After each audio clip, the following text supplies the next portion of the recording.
नमस्कार, प्रादेशिक समाचार के साथ मैं उदय शंकर झा। पहले मुख्य समाचार।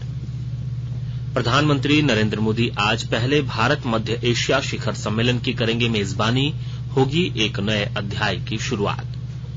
15 से 18 आयु वर्ग के टीकाकरण अभियान में कोडरमा को मिली बड़ी उपलब्धि, राज्य में 100% लक्ष्य हासिल करने वाला पहला जिला बना। पलामू जिले में हथियारों के साथ 3 नक्सली गिरफ्तार, राज्य के पुलिस महानिदेशक ने कहा, नक्सलवाद के सफाये तक जारी रहेगा पुलिस अभियान। और 5 दिनों बाद राज्य में साफ हुआ मौसम, रांची में सुबह से ही खिली है धूप, ठंडी हवा ने बढ़ाई सिहरन। और समाचार से पहले एक जरूरी संदेश। देश के कई हिस्सों में कोविड का संक्रमण तेजी से बढ़ रहा है। हम श्रोताओं से सतर्क रहने और 15 से 18 वर्ष के बच्चों सहित अन्य लोगों को टीका लगवाने में मदद की अपील करते हैं। कोरोना वायरस का नया स्वरूप ओमिक्रॉन चिंता का कारण है। कृपया सुरक्षित रहने के लिए 3 सरल उपायों का पालन अवश्य करें। मास्क पहनें, 2 गज की सुरक्षित दूरी बनाए रखें, हाथ और चेहरे की सफाई पर विशेष ध्यान दें। कोविड संबंधी किसी भी जानकारी और सलाह के लिए राष्ट्रीय हेल्पलाइन नंबर 011-2397-8046 और 1075 पर संपर्क करें। वहीं राज्य हेल्पलाइन नंबर 104 डायल कर किसी भी समस्या का त्वरित समाधान लिया जा सकता है। और अब समाचार विस्तार से। प्रधानमंत्री नरेंद्र मोदी आज वर्चुअल माध्यम से भारत मध्य एशिया शिखर सम्मेलन की पहली बैठक की मेजबानी करेंगे। इस सम्मेलन में कजाखस्तान, किर्गिज गणराज्य, ताजिकिस्तान, तुर्कमेनिस्तान और उज्बेकिस्तान के राष्ट्रपति भाग लेंगे। श्री मोदी ने 2015 में सभी मध्य एशियाई देशों की ऐतिहासिक यात्रा की थी। इसके बाद द्विपक्षीय और बहुपक्षीय मंचों पर उच्च स्तर पर आदान प्रदान हुआ है। हमारे संवाददाता ने बताया है कि शिखर सम्मेलन इस बात का प्रतीक है कि भारत और मध्य एशियाई देशों के नेता परस्पर व्यापक और सुदृढ़ साझेदारी को अधिक महत्व देते हैं। राष्ट्रव्यापी टीकाकरण के तहत देश में अब तक 163 करोड़ 84 लाख से अधिक कोविड रोधी टीके लगाए गए हैं। केंद्रीय स्वास्थ्य मंत्रालय ने बताया कि पिछले 24 घंटों में 22,35,000 से अधिक टीके लगाए गए हैं और इस दौरान 2,86,384 लोग संक्रमित हुए। देश में कुल 42,02,472 सक्रिय मामले हैं। स्वस्थ होने की राष्ट्रीय दर 93.33% हो गई है।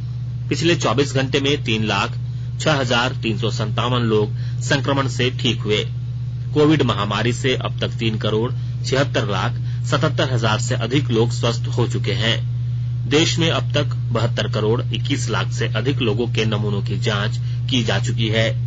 कल 14,62,000 नमूनों की जांच की गई। राज्य में कोरोना की रफ्तार अब धीरे धीरे कम हो रही है। पिछले 24 घंटे में 1,009 नए मामले सामने आए हैं, जबकि 2,921 संक्रमित स्वस्थ हुए हैं। इसके साथ ही राज्य में कोरोना से स्वस्थ होने वालों की दर बढ़कर 95.47% हो गई है। हालांकि राज्य में अब भी 13,000 से अधिक सक्रिय मामले हैं। कल संक्रमण के सबसे अधिक 289 मामले राजधानी रांची में मिले।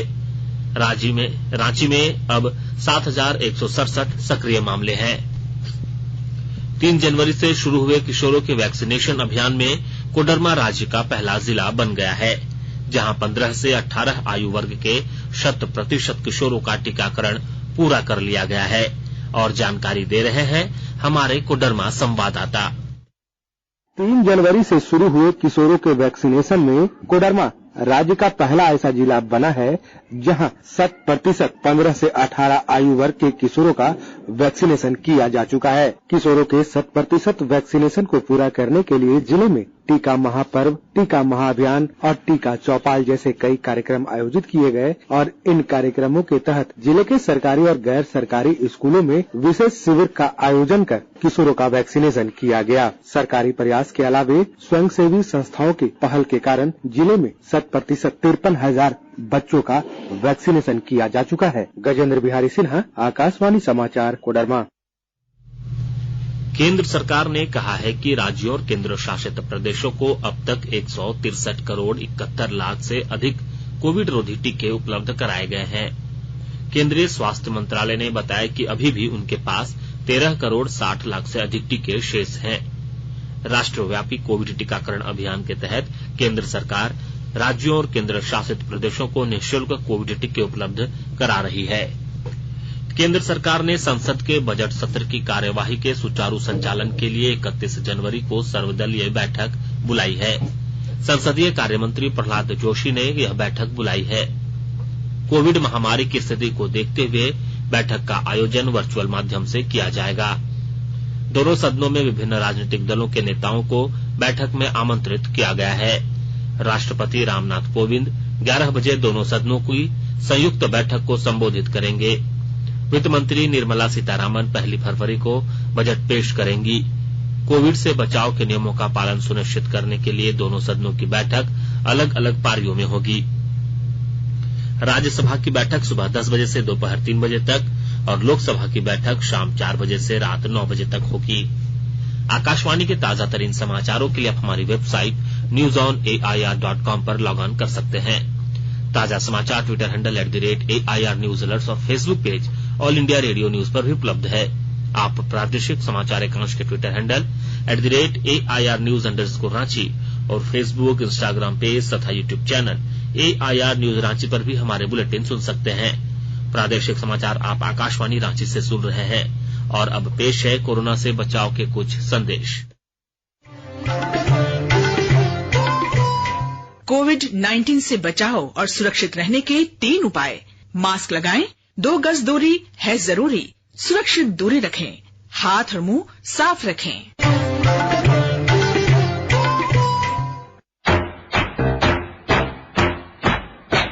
चलो मिलकर इस शुरुआत करें, चलो एक फैसला आज करें, मास्क नहीं तो टोकेंगे, कोरोना को रोकेंगे, चलो एक वादा करते हैं, चलो कुछ वादा करते हैं, मास्क नहीं तो टोकेंगे, कोरोना को रोकेंगे। भारत सरकार द्वारा जनहित में जारी। प्रादेशिक समाचार में आपका एक बार फिर से स्वागत है। नक्सलियों के खिलाफ चलाए जा रहे राज्यव्यापी अभियान में पुलिस को एक और सफलता मिली है। पुलिस ने पलामू जिले के रामगढ़ थाना क्षेत्र से नक्सली संगठन टीएसपीसी के 3 सदस्यों को गिरफ्तार किया है। गिरफ्तार नक्सलियों के पास से पुलिस ने कई हथियारों समेत अन्य आपत्तिजनक चीजें बरामद की हैं। गिरफ्तार नक्सलियों से पुलिस के अधिकारी पूछताछ कर रहे हैं। गिरफ्तार तीनों नक्सली कई आपराधिक कांडों के आरोपी हैं। राज्य के पुलिस महानिदेशक नीरज सिन्हा ने कहा है कि अब राज्य में नक्सली संगठन अपनी पहचान बनाए रखने के लिए जूझ रहे हैं। पुलिस उनके हर मंसूबे पर पानी फेर दे रही है। नक्सलियों के खिलाफ झारखंड पुलिस ने लगातार सफलताएं प्राप्त की है और ये अभियान उनके सफाये तक जारी रहेगा। श्री सिन्हा ने कहा कि पिछले 2 दशक में 9,631 नक्सलियों को गिरफ्तार किया गया, जबकि 931 नक्सली मारे गए हैं।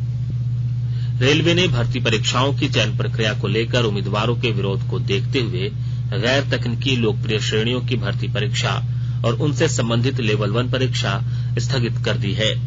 विभाग ने इस महीने की 14 और 15 तारीख को रेलवे भर्ती बोर्ड द्वारा जारी पहले चरण की कंप्यूटर आधारित परीक्षा के परिणामों को लेकर उम्मीदवारों की चिंताओं और संदेह दूर करने के लिए उच्च स्तरीय समिति भी गठित की है। यह समिति पहले चरण की परीक्षा के परिणामों और दूसरे चरण के लिए उम्मीदवारों की संक्षिप्त सूची बनाने के लिए इस्तेमाल की गई पद्धति पर विचार करेगी। उम्मीदवारों को सलाह दी गई है कि वे अपनी शिकायतें और सुझाव rrbcommittee@railnet.gov.in पर ईमेल कर सकते हैं। रेल मंत्री अश्विनी वैष्णव ने नई दिल्ली में संवाददाताओं से कहा कि उम्मीदवारों को अपनी शिकायतें समिति तक पहुंचाने के लिए 16 फरवरी तक का समय दिया गया है। इन पर विचार करने के बाद समिति 4 मार्च तक अपनी सिफारिशें सौंपेगी। बोकारो जिले का चास महाविद्यालय इन दिनों चर्चा का विषय बना हुआ है। महाविद्यालय परिसर में काला गेहूं का बिजड़ा तैयार किया जा रहा है और ब्यौरे के साथ हमारे बोकारो संवाददाता। बोकारो जिले का चास महाविद्यालय इन दिनों चर्चा का विषय बना हुआ है। महाविद्यालय परिसर में काला गेहूं का बिचड़ा तैयार किया जा रहा है। महाविद्यालय के प्राचार्य डॉक्टर श्रीकांत सिन्हा की पहल पर छत्तीसगढ़ से काला गेहूं का बीज मंगवाकर बिचड़ा तैयार किया जा रहा है। डॉक्टर सिन्हा ने बताया है कि काला गेहूं में एंटीऑक्सीडेंट और फाइबर सहित 1 दर्जन से ज्यादा विटामिन पाए जाते हैं। उन्होंने बताया, काला गेहूं की खेती को बढ़ावा देने के लिए किसानों के बीच बिचड़ा मुफ्त बांटा जाएगा। मनोज कुमार, आकाशवाणी समाचार, बोकारो। अमृत महोत्सव के तहत आकाशवाणी के साप्ताहिक क्विज में आइए आप भी शामिल हों। आजादी के 75 वर्षों का पर्व अमृत महोत्सव प्रत्येक बुधवार शाम 7 बजे प्रसारित होने वाले प्रादेशिक समाचार के दौरान पूछे गए प्रश्न का सही उत्तर देने वाले एक प्रतिभागी इनाम का हकदार होगा। इसके लिए सुनते रहें आकाशवाणी रांची का प्रसारण।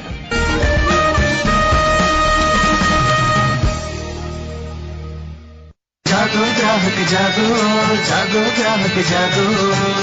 आजादी का अमृत महोत्सव के लिए सभी उपभोक्ताओं को शुभकामनाएं। हॉलमार्क सोने की शुद्धता सुनिश्चित करता है। हमेशा हॉलमार्क वाले सोने के आभूषण खरीदें। उपभोक्ता किसी भी शिकायत के लिए कृपया राष्ट्रीय उपभोक्ता हेल्पलाइन टोल फ्री नंबर 14404 पर संपर्क करें। उपभोक्ता मामले विभाग, भारत सरकार द्वारा जनहित में जारी। जानो अपने अधिकारों को, अपने हक पहचानो, बेईमानों को सबक सिखाओ, ग्राहक अब तो जागो, जागो ग्राहक जागो, जागो ग्राहक जागो। सरकार ने ड्रोन प्रमाणीकरण योजना को अधिसूचित कर दिया है। अब ड्रोन का प्रमाणीकरण सरल, तेज और पारदर्शी हो जाएगा। नागरिक विमानन मंत्रालय ने ट्वीट कर बताया कि उदार ड्रोन नियमों, हवाई क्षेत्र के नक्शों, उत्पादन से जुड़ी प्रोत्साहन योजना और single window digital sky platform से भारत में ड्रोन निर्माण उद्योग को सहायता मिलेगी। इससे भारत विश्व में ड्रोन का गढ़ बनकर उभरेगा। कोडरमा जिले के चंदवारा थाना क्षेत्र के उर्वा मोड़ के पास कल हुई सड़क दुर्घटना में 2 बच्चों की मौत हो गई, जबकि इस घटना में बच्चों के माता पिता गंभीर रूप से घायल हो गए हैं। घटना के बाद आक्रोशित लोगों ने कुछ घंटे के लिए सड़क जाम कर प्रदर्शन भी किया। भारतीय क्रिकेट कंट्रोल बोर्ड बीसीसीआई ने वेस्टइंडीज के खिलाफ घरेलू 1 दिवसीय अंतर्राष्ट्रीय और 2020 श्रृंखला के लिए भारतीय टीम की घोषणा कर दी है। टीम इंडिया अगले महीने की 6 तारीख से अहमदाबाद के नरेंद्र मोदी स्टेडियम में 3 वनडे और अगले ही महीने 16 तारीख से कोलकाता के ईडन गार्डन में 3 2020 मैच खेलेगी। रोहित शर्मा वनडे और टी20 टीम का नेतृत्व करेंगे। चोट के कारण वे भारत के दक्षिण अफ्रीका दौरे में शामिल नहीं हुए थे। पूर्व कप्तान विराट कोहली वेस्टइंडीज श्रृंखला के लिए वनडे और टी20 टीम दोनों में शामिल है। राज्य में लगभग 5 दिनों के बाद आसमान पूरी तरह साफ हो गया है। रांची में सुबह से ही धूप खिली हुई है। हालांकि ठंडी हवा ने सिहरन बढ़ा दी है। मौसम वैज्ञानिक अभिषेक आनंद ने बताया कि 30 जनवरी तक मौसम पूरी तरह शुष्क रहेगा। अभिषेक आनंद ने बताया कि झारखंड व बंगाल के सीमाई इलाकों के जिलों में हल्की बारिश हो सकती है। मौसम विज्ञान केंद्र रांची के पूर्वानुमान के मुताबिक अगले कुछ दिनों में न्यूनतम तापमान में गिरावट हो सकती है। अंत में मुख्य समाचार एक बार फिर। प्रधानमंत्री नरेंद्र मोदी आज पहले भारत मध्य एशिया शिखर सम्मेलन की करेंगे मेजबानी। होगी एक नए अध्याय की शुरुआत। 15 से 18 आयु वर्ग के टीकाकरण अभियान में कोडरमा को मिली बड़ी उपलब्धि। राज्य में 100% लक्ष्य हासिल करने वाला पहला जिला बना। पलामू जिले में हथियारों के साथ 3 नक्सली गिरफ्तार। राज्य के पुलिस महानिदेशक ने कहा, नक्सलवाद की सफाई तक जारी रहेगा पुलिस अभियान। और 5 दिनों बाद राज्य में साफ हुआ मौसम। रांची में सुबह से खिली है धूप, ठंडी हवा ने बढ़ाई सिहरन। इसके साथ ही आकाशवाणी रांची से प्रादेशिक समाचार का ये बुलेटिन समाप्त हुआ। नमस्कार।